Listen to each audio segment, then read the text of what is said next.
Sa bawat araw na lumilipas ay lalong lumalakas ang bulong-bulungan sa loob ng Pi Network community. Isa ito sa mga pinakamatunog na tanong ngayon.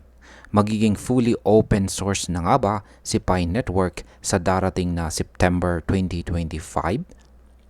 Dahil po sa patuloy na pag-usbong ng Pi ecosystem, kasabay ng mga teaser tungkol sa mainnet at mga bagong update, maraming mga pioneers ang hindi po mapakali. Kaya sa video na ito ay pag-uusapan po natin ng mas malinaw ang paliwanag kung totoo nga bang magiging open source na itong si Pi at ano ang ibig sabihin nito para sa ating lahat. Pero bago po tayo magpatuloy ay pakibasa na lamang po muna ang disclaimer dito po sa ibaba ng ating screen. Yan, simulan po natin kung saan nga ba nagsimula ang balitang ito. Ang usap-usapan po tungkol sa pagiging open source ni Pi Network ay mas lalong lumakas matapos pong mag-post ang ilang kilalang moderators ng Pi Network.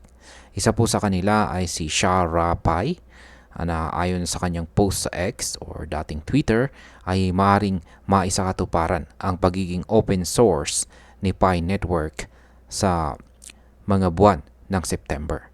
Kasama po ng kanyang post ay isang simple ngunit malinaw na FAQ image or FAQ. Ibig pong sabihin ng FAQ is Frequently Asked Questions. Yan, at ito po ay nagpapakita ng maraming kahulugan ng update na ito para sa buong ecosystem. Hindi ito ang unang beses na may lumutang na impormasyon tungkol sa open source plans ng Pi Network. Pero dahil po si Shara ay kilalang community moderator, ay mas malaki or mas lumaki po ang kredibilidad ng balitang ito. Ngayon ay meron nga bang opisyal na kumpirmasyon mula sa PiCore team? Dito na po pumapasok ang mahalagang bahagi ng ating analysis.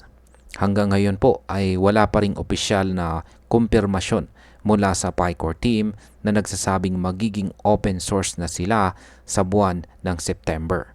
Wala rin tayong makitang blog post sa opisyal na website ng mindpi.com at wala ring update mula sa kanilang verified social media accounts tungkol dito. Ibig sabihin ay hindi pa ito pinapatutuhanan sa pamamagitan po ng formal na announcement. Ang kawalan po ng press release o malinaw na public statement ay nagpapakita na maaring nasa proseso pa lamang sila o kaya isa lamang itong espekulasyon ng community. Sunod na tanong ay ano po ang estado ng core protocol nitong si Pi? Ang isa pang mahalagang punto na dapat po nating tandaan ay kahit na sinasabi ng mga articles at saka community post na bukas na para sa developers ang pagbuo ng apps gamit ang PIOS or Pi Open Source, ang pinaka-core protocol ng blockchain ay nananatiling sarado. Ito po ang pinaka-kaloob-loobang bahagi ng technology ni Pi. At sa ngayon ay hindi pa rin ito na-access ng publiko. Kaya kahit bukas na ang ilang bahagi ng ecosystem, ang pinaka-kodigo ng sistema ay nasa ilalim pa rin ng control ng PiCore team. Sunod na tanong ay open source na nga ba itong si Pi Network ngayon? Ang simpleng sagot ay syempre hindi pa. Ayon po mismo sa Pi team or PiCore team ay plano po nilang i-release ang code sa publiko. Pero sa petsang August 4, 2025 ay wala pa ring available na source code na maaring makita ng kahit sinong developer sa labas ng PiCore team. Kahit pa maraming mga Pi News blog yan, at saka community members gaya ni Shara Pai ang umaasang magiging available ito sa September, ang kasalukuyang estado ay hindi pa rin ganap na open source itong si Pi. Yan, sunod na tanong ay may mga development na ba na nagpapakita ng progress? Ang kasagutan po dyan ay oo naman, meron. Isa po sa mga malaking hakbang na kanilang nagawa ay ang pagpapagana ng tinatawag na Open Network nitong nakalipas na February 2025. Ibig pong sabihin ay pwede na pong mag-connect or magtayo ng mga applications sa loob ng Pi ecosystem ang kahit sinong developer. Bagamat malaking development ito, hindi pa rin po ito nangangahulugan na open source na ang buong blockchain protocol. Ito'y mas itinuturing bilang gateway or pintuan patungo sa pagiging fully open source sa hinaharap. Ngayon ay ano naman ang sinasabi ng mga news platform gaya ng Coinpedia. Ayon po sa Coinpedia, ang claim na magiging open source si Pi Network sa September ay partly true.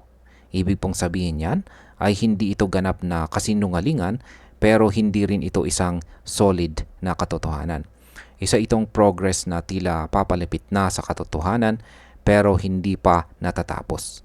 Sa kanilang fact-checking ay malinaw na sinasabi nila na wala pang opisyal na confirmation na nagsasabing open source na talaga si Pi, pero may mga indikasyon na nasa direksyon na ito ng project.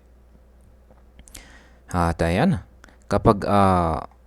paano naman po makakaapekto ang pagiging open source ni Pi sa buong ecosystem? Kaya para po ito sa mga baguhan at wala pang ideya kung ano nga ba ang posibleng maging impact ng open source ni Pi. Yan, kasi kapag naging fully open source po kasi itong si Pi Network, ay malaking hakbang ito para sa transparency at saka decentralization. Mas marami pong developers ang magkakaroon ng kakayahan na sumuri, mag-test at magtayo ng mga bagong applications ng mas mabilis at mas malaya. Mas tataas din ang tiwala ng community at ng mga investors dahil magiging malinaw na ang lahat ng code kung saan ay pwede pong makita at suriin ng publiko. Isa rin po itong malaking hakbang para sa mass adoption at legitimacy ng buong project. Ayan, at kung totoo ngang magiging open source itong si Pi Network sa nalalapit na buwan ng September, ito ay malaking balita para sa ating lahat. Yan, bilang mga Pinoy pioneers.